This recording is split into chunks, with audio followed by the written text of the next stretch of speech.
Question number 18।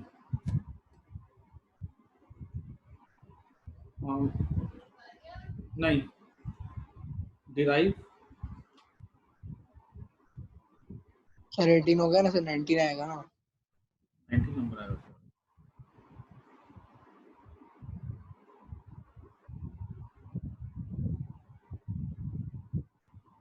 Derive expression for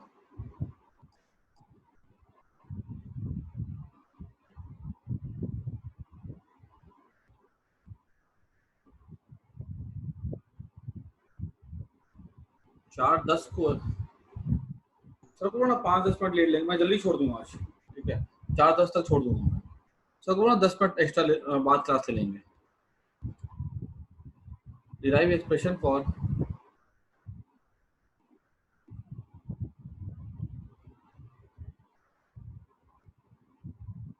derive expression for potential energy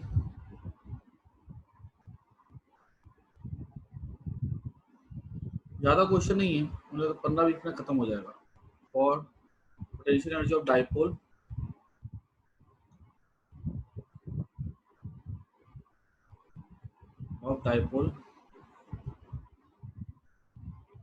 placed in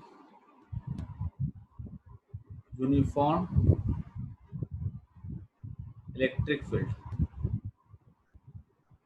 ठीक है, इसका देखना है, मैंने रिलेशन करवाया था minus P vector dot E vector करवाया था। ठीक है, पोटेंशियल एनर्जी का फॉर्मूला वो क्लास देखना, मैंने करवाया था वो P sine theta D theta करके था। ठीक है, डेरिवेशन में, तो वो इसी का ही आंसर है। ठीक है, तो उसको जाकर के कर लेना, ये 3 मार्क का क्वेश्चन रहेगा, नोट्स में किया हुआ है। उसके बाद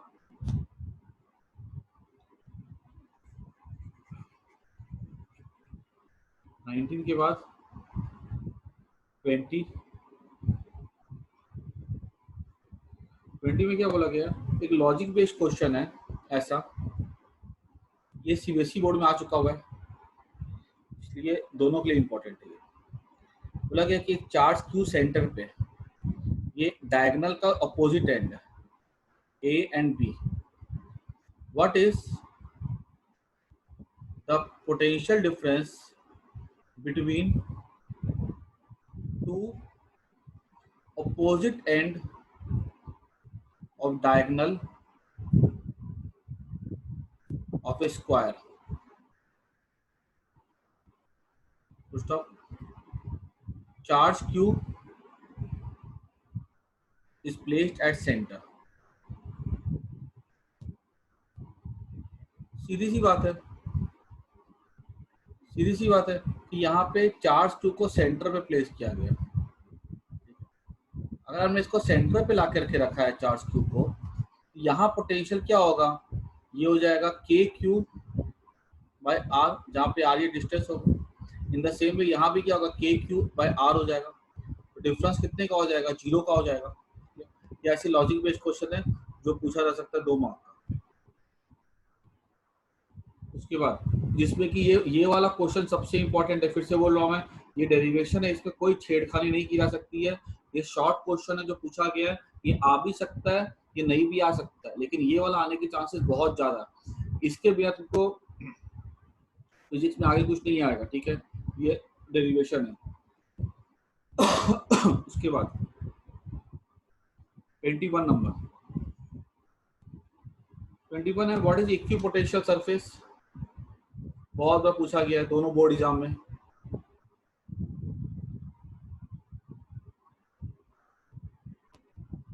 ठीक है, तो इक्विपोटेंशियल सरफेस कैसा होता है, एक ऐसा सरफेस होता है जिसकी हर पॉइंट पे इलेक्ट्रिक पोटेंशियल कैसा होता है, तो सेम होता है। Right it's two properties,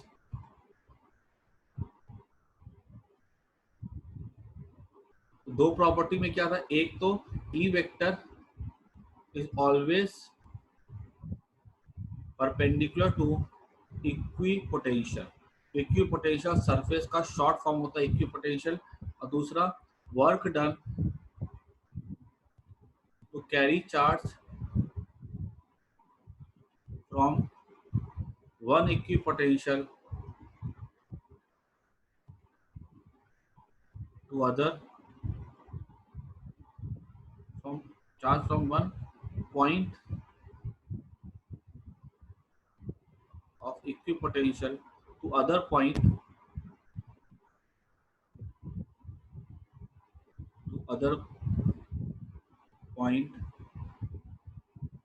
of same equipotential.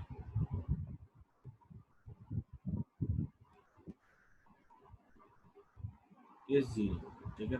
तो इसकी दो प्रॉपर्टी हो गई, जिसमें कि पहली वाली प्रॉपर्टी तो बहुत काम की प्रॉपर्टी होती है, जिससे कि हम लोग इक्विपोटेंशियल्स को ड्रॉ भी करते हैं। What is equipotential surface? It is imaginary surface on which the potential at every point is same. और दो प्रॉपर्टी ये हो गई। ये क्वेश्चन तुम 3 मार्क का ले लो, ठीक है। इक्विपोटेंशियल से काफी सारे क्वेश्चन मैंने देखे जो प्रीवियस ईयर्स में पूछे जा चुके हुए। सो ये अपने क्या कहते हैं, बहुत इंपॉर्टेंट टॉपिक है ये। इसके क्वेश्चंस काफी पूछे जा चुके हुए। आई थिंक सीबीएसई वाले बच्चे जो रायन वाले हैं ना, उनका ये टॉपिक करवाना मेरे हिसाब से बाकी है, ठीक है। बाकी आईसीएसई वाले और दूसरे स्कूल वाले के सीबीएसई वालों को हो चुका होगा ये। तो कोई नहीं, तुम लोग अभी एक बार के लिए इसको क्वेश्चन नोट कर लो, तो मैं एक्स्ट्रा लेके तुम लोग का भी करवा दूंगा, ठीक है। तो ये वाला कर लिया। उसके बाद इसमें और कैसे क्वेश्चन होंगे देखो, 21 के बाद 22 इक्विपोटेंशियल पे क्वेश्चन बहुत सारे कि ड्रॉ इक्विपोटेंशियल। बहुत बार ये क्वेश्चन आ चुका हुआ है फॉर पॉइंट चार्ज। दूसरा होता है plane sheet of charge.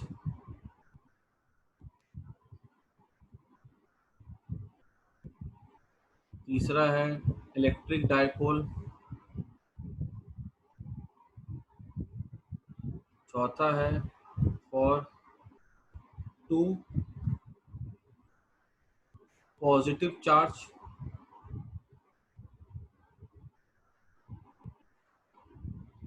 kept some distance apart।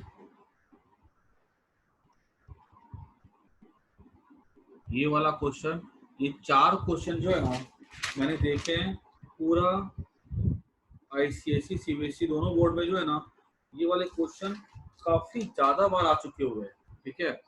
मतलब समझो ना, आप 10 साल में अगर मैं देखूं ना, तो ये 4 क्वेश्चन जो है ना, 1-2 बार तो पूछा ही गया, कभी 1 कभी 2 ऐसा पूछा है, ठीक है। तो ये इसमें से हमारे क्वेश्चन जो है ना, ये हमारा रहेगा। इसको तुम पकड़ के चल लो, 4 मार्क का पकड़ के चल लो, ठीक है। 1 मार्क का एक क्वेश्चन। पॉइंट चार्ज की बात की जाएगी तो इसका इक्विपोटेंशियल कैसा होता है, ऐसा, ठीक है। परफेक्ट, ये कॉन्सेंट्रिक सर्कल होता है, ठीक है। सर्कल का रेडियस हमेशा बराबर लेते चलना, ठीक है। अगर मैंने एक रेडियस ऐसा लिया है तो ऐसा बराबर रेडियस का लेना, ठीक है।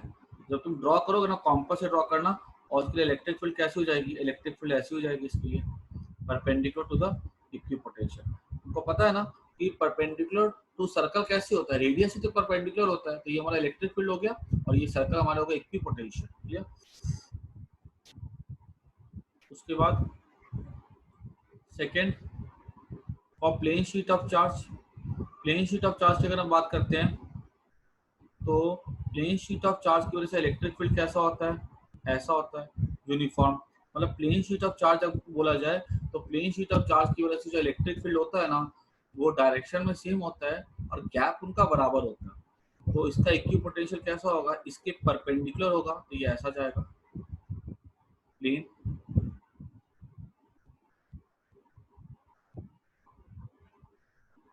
ठीक है। ये ऐसे जाता है इक्विपोटेंशियल। और प्लेन शीट ऑफ चार्ज, यहाँ पे कहीं ना कहीं ऐसे प्लेन शीट पड़ा होगा चार्ज का, ऐसे करके।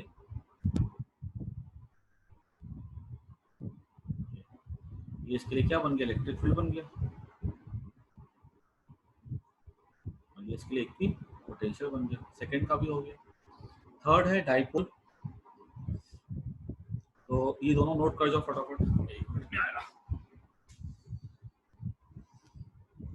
सर टोटल कितने क्वेश्चन है?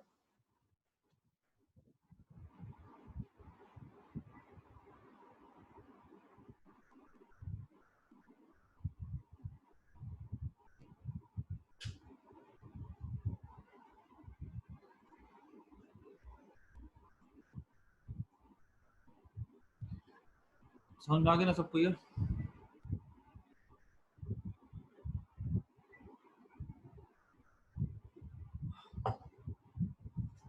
तीसरा पूछा गया इलेक्ट्रिक डाइपोल। तो इलेक्ट्रिक डाइपोल की अगर बात की जाए और एक है टू पॉजिटिव चार्ज। तो अगर डाइपोल की बात की जाए, डाइपोल में क्या होता है, एक प्लस क्यू होता है, एक माइनस क्यू होता है, ठीक है। तो इसके लिए इलेक्ट्रिक फील्ड कैसे जाएगी, ऐसे जाएगी ना, इसके लिए इलेक्ट्रिक फील्ड ऐसे जाएगी,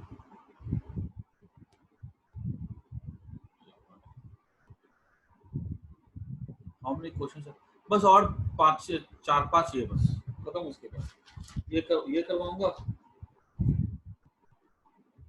इसके बाद और कोई क्वेश्चन नहीं है, बस मुश्किल से 5 मिनट और लगेगा। ये इलेक्ट्रिक फील्ड ऐसे जाएगा, यहाँ से ऐसे जाएगा, ये इसका इक्विपोटेंशियल कैसे जाएगा, सर्कल बनेगा। अब देखो जब सर्कल बनाऊंगा ना, मैं ध्यान से सुनना इस चीज को, प्लस और माइनस है, प्लस माइनस के बीच में क्या होता है, अगर मैं इधर देखूं ना, इलेक्ट्रिक फील्ड कम होगा। क्यों? बिकॉज प्लस इधर धक्का मार रहा है, माइनस इधर खींच रहा है। इधर में इलेक्ट्रिक फील्ड कैसा होगा, लेस होगा, ऑपोजिट डायरेक्शन है ना।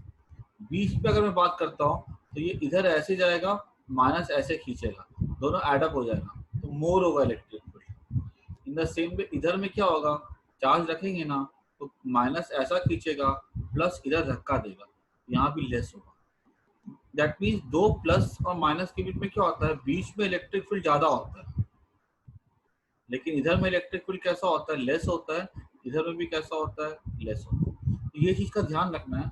और दूसरी बात देखो कि dv/dr क्या होता है, ई होता है। कहीं पे अगर मान लो अगर इलेक्ट्रिक फील्ड अगर ज्यादा होगा, ठीक है, और 2 पॉइंट है, पोटेंशियल डिफरेंस मान लो कांस्टेंट लेते हैं, तो dr कैसा हो जाएगा, अगर इलेक्ट्रिक फील्ड ज्यादा होगा तो dr कम हो जाएगा, मतलब पास पास होगा। मतलब कहीं पे अगर हम देखेंगे इलेक्ट्रिक फील्ड अगर स्ट्रॉन्ग है, वहां पे क्या होता है, इलेक्ट्रिक फील्ड अगर स्ट्रॉन्ग होगा तो इक्विपोटेंशियल पास पास होते हैं। तो देखो यहाँ पे अगर मैंने इसको दिखाना पास पास, तो कैसे दिखाएंगे, देखो इसको मैं ऐसे दिखाता हूँ, देखो ये यहाँ पे इलेक्ट्रिक फील्ड ज्यादा है, मोर इलेक्ट्रिक फील्ड, ठीक है।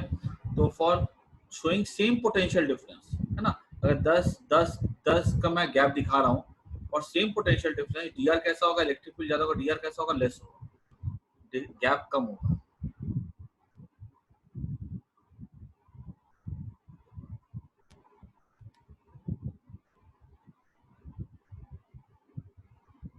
देखो ये स्पेसिंग कैसी है, चौड़ी है, ये स्पेसिंग कैसी नैरो है, बिकॉज बीच में क्या यहाँ पे इलेक्ट्रिक फील्ड कैसा है, ज्यादा है। Same thing you can draw for here also, यहाँ पे नैरो दिखाना।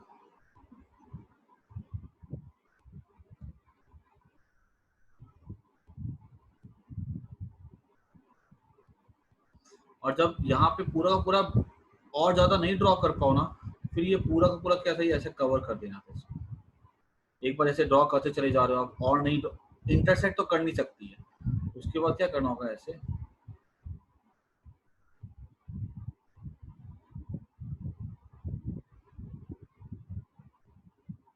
ये मैंने इतनी ड्रॉ नहीं की, बाकी जैसे यहाँ पे और ड्रॉ करोगे और ड्रॉ करोगे, और अब बीच में और नहीं हो पाएगी तो फिर वो बाहर से ऐसे कवर कर लेती है, ठीक है। तो ये ऐसा डायग्राम एग्जाम में ड्रॉ करके आ जाना। और हर बार क्या होती है, जो दिख रही है ना ये फील्ड लाइन, ठीक है, ये ऐसे जो है ना इसके साथ 90 डिग्री एंगल पे, इसके साथ फील्ड के साथ कितने एंगल पे, 90 डिग्री। वो प्रॉपर्टी हर जगह फॉलो होगी, ठीक है, यहाँ पे 90 degree angle. Yes, these are electric field lines for a dipole.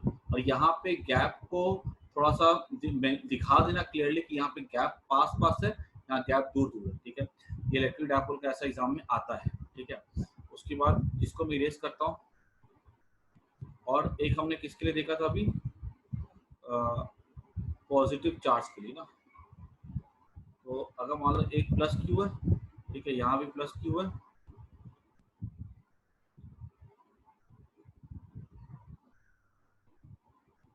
Plus Q plus Q, तो प्लस क्यू की वजह से इलेक्ट्रिक फील्ड ऐसे भाग जाता ना,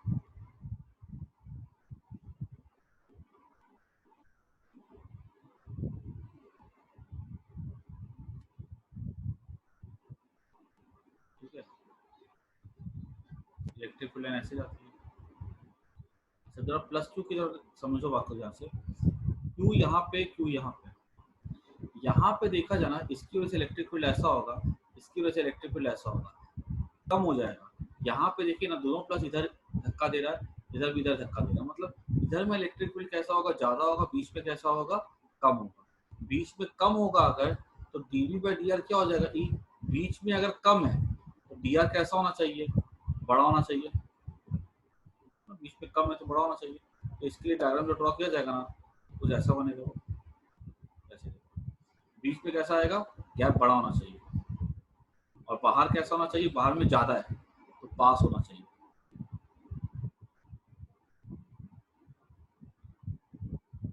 बाहर में पास होगा।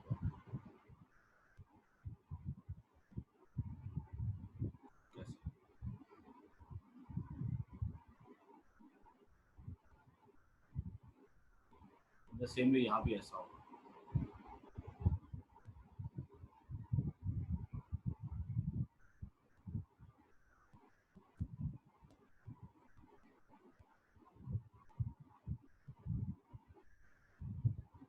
डायपोल का देखो और इसका सिमिलर आ रहा है, लेकिन वहां पे स्पेसिंग का थोड़ा ध्यान रखना।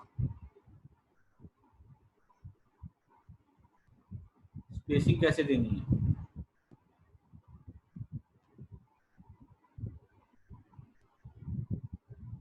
अब और तो आ नहीं सकता यहाँ पे, तो और नहीं आ सकता है तो बाहर का कैसा हो जाएगा ये, क्योंकि डायपोल जैसे इलेक्ट्रिक फील्ड इंटरसेक्ट नहीं करते ना, वैसे भी इक्विपोटेंशियल भी कभी इंटरसेक्ट नहीं करते। कर जाएंगे तो वहाँ पे इलेक्ट्रिक फील्ड के दो डायरेक्शन हो जाएंगे, तो पॉसिबल नहीं है ये ऐसा होगा। ठीक है हमारे लिए ये पांचवा हो गया। ठीक है, हमारे पॉजिटिव चार्ज की हो गया।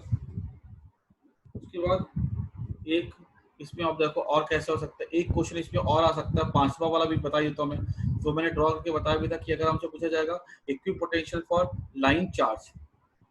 लाइन चार्ज कैसे थे, ऐसे थे ना, तो इसके लिए इलेक्ट्रिक फील्ड कैसे जाती है, ऐसे जाती है।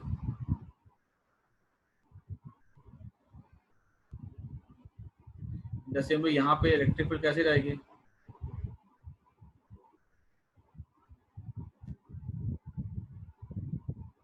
इक्विपोटेंशियल कैसा हो जाएगा, वो हो जाएगा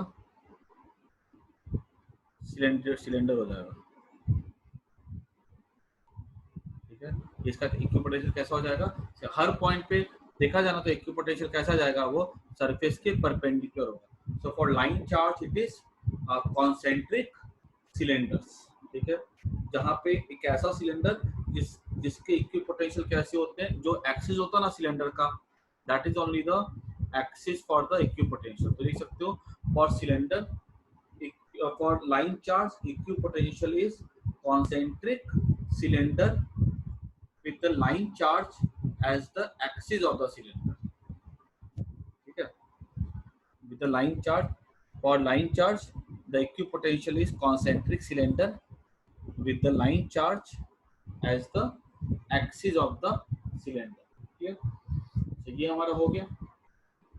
इसको अब मेन क्वेश्चन हो चुके हुए, अब 5 मिनट और लगेगा, उसके बाद फिर खत्म हो जाएगा। अब क्या पूछा जाएगा कि ये क्वेश्चन है कि मान लो अगर कोई कभी कहीं बिजली कड़कती है, ठीक है, बिजली कड़कती है तो उसके लिए सबसे सेफ प्लेस कौन सी होती है, तो उसके लिए सबसे सेफ प्लेस है कि हम कार में चले जाए। बस कार में क्या होता है, कार पूरी मेटल की बनी होती है and car provides electrostatic shielding. तो ऐसा कोई क्वेश्चन आ चुका है बोर्ड एग्जाम में, why is it preferred to be under in the car during lightning, so because there is electrostatic shielding inside the car. Car किसी कार कंडक्टर से बनी होती है, car acts like a hollow cavity, so because of electrostatic shielding car is the safest place। ठीक है, अच्छा उसके बाद और लास्ट क्वेश्चन है खत्म। उसके बाद क्वेश्चन क्या है, देखो वो वाला जो इक्विपोटेंशियल के हमने कितने 5 देख लिया, उसको 5 मार्क का कर देना। ठीक है, और उसके बाद कार वाला क्वेश्चन जो 1 मार्क का कर देना। क्लियर, उसके बाद लास्ट क्वेश्चन देख लो कि बोला गया ना कि एक सिलेंडर है ऐसा एक स्फीयर है, दूसरा स्फीयर, क्या बोला गया, चार्ज लिया गया है 2Q, यहाँ चार्ज लिया गया बाहर में 6Q, यहाँ पे चार्ज 2Q लिया गया है। तो हमें क्या बताना है कि बताओ what is the ratio of the flux through surface 1 and surface 2। एक सरफेस 1 है, एक सरफेस 2 है। सरफेस 1 और सरफेस 2 से कितना कितना फ्लक्स पास हो रहा है, तो उसका हमको रेशियो बताना है। सीधी सी बात है, सरफेस 1 से कितना फ्लक्स पास करेगा, Q/2Q बाय एप्सिलॉन नॉट, और सरफेस 2 से भी तो वही करेगा ना, तो रेशियो क्या हो जाएगा 1:1 हो जाएगा। ठीक है, तो ये तो आसान सवाल था। अभी दूसरा सवाल इससे पूछा जाएगा कि यहाँ ना एक डाइलेक्ट्रिक डाल दिया गया, ठीक है, इसका डाइलेक्ट्रिक कांस्टेंट कितना K है, तो बताओ अभी 1 से कितना फ्लक्स पास करेगा, तो मैं बोलूंगा 2Q बाय एप्सिलॉन नॉट। लेकिन अब देखो जब सरफेस 2 की बात हो रही है, यहाँ से जब जैसे इलेक्ट्रिक फील्ड लाइन इसको क्रॉस करेगा, यहाँ पे इलेक्ट्रिक फील्ड कैसा हो जाएगा, कम हो जाएगा। इलेक्ट्रिक फील्ड कितना हो जाएगा, अब यहाँ पे इलेक्ट्रिक फील्ड कम हो जाएगा, K टाइम्स कम हो जाएगा। बोला कि इसका कांस्टेंट कितना, डायरेक्टली कांस्टेंट वो K मान लो दिया गया, ठीक है, तो कितने टाइम्स कम हो जाएगा, K टाइम्स कम हो जाएगा, तो फ्लक्स भी K टाइम्स कम हो जाएगा ना। तो अब इस सरफेस से कितना फ्लक्स कनेक्टेड होगा, तो आंसर है 2Q by K epsilon not. कि यहाँ पे जैसे अंदर से इलेक्ट्रिक फील्ड जाएगा ना, electric field K times reduce हो जाता है। जैसे electric field K times reduce हो जाएगा, ठीक है, तो हम क्या बोल सकते हैं 2Q by K epsilon naught. तो रेशियो क्या हो जाएगा यहाँ पे 1:K का हो जाएगा। ये वाला सवाल अगर तुम्हें थोड़ा कम भी समझ में आए ना, तो छोड़ दो, ठीक है, ये हम कैपेसिटर में पढ़ लेंगे। ये कैपेसिटर का क्वेश्चन ज्यादा अच्छे समझ में आएगा, उसको डायरेक्टली कांस्टेंट का डिटेल में पढ़ेंगे तो हमको बेहतर तरीके से समझ में आएगा। बाकी ये वाला क्वेश्चन छोड़ करके ना तुम लोग बाकी जितने मैंने क्वेश्चंस दिए हैं, ठीक है, जितने भी मैंने क्वेश्चंस दिए हैं, मेरे को वो सारे के सारे क्वेश्चन घर बैठ के अच्छे से तैयार कर लेना, ठीक है। उसमें से ही मैं टेस्ट लूंगा, ठीक है, जो मैं क्वेश्चंस दूंगा अभी तुम लोग को वो प्रॉपर बोर्ड एग्जाम के क्वेश्चंस हैं। उसमें से तुम्हारा समझ लो तुमने वो तैयारी कर ली, तो पहले 3 चैप्टर जो तुम्हारे आईएससी न्यूटन फिजिक्स के हैं, ठीक है, उसमें से तुम्हारी 80% से 90% तैयारी तुम्हारी हो चुकी है। और उसके अलावा तुम जो पढ़ोगे शॉर्ट वेरी शॉर्ट वो करेगा, और तुम्हारा जो एनसीईआरटी के बुक जो सीबीएसई वाले बच्चे हैं उनके पहले 2 चैप्टर का कंप्लीट हो चुका होगा। और हाँ, इसमें कैपेसिटर टॉपिक बाकी है, तो वो हम पहले कल हम स्टार्ट करेंगे इलेक्ट्रिक करंट, उसके बाद हम करेंगे कैपेसिटर। तो कैपेसिटर इलेक्ट्रोस्टैटिक में आता है, वो अभी मैंने नहीं करवाया, ठीक है, तो कल से वो इलेक्ट्रिक करंट के बाद होगा, ठीक है, तो फिर उसके भी कर लेंगे। लेकिन जितने मैंने क्वेश्चन दिए इसको घर बैठ करके अच्छे से कर जाना, इसमें से क्वेश्चन सर बाय। सर बोलो। ये सब आपने रिकॉर्ड किया, ये आप डाल दोगे ना? हाँ सर डाल दूंगा, सब रिकॉर्डेड है मेरे पास। मेरे एक क्वेश्चन लिखना रह गया है बीच में। कोई नहीं, मैं A to Z डाल दूंगा। Okay sir, thank you.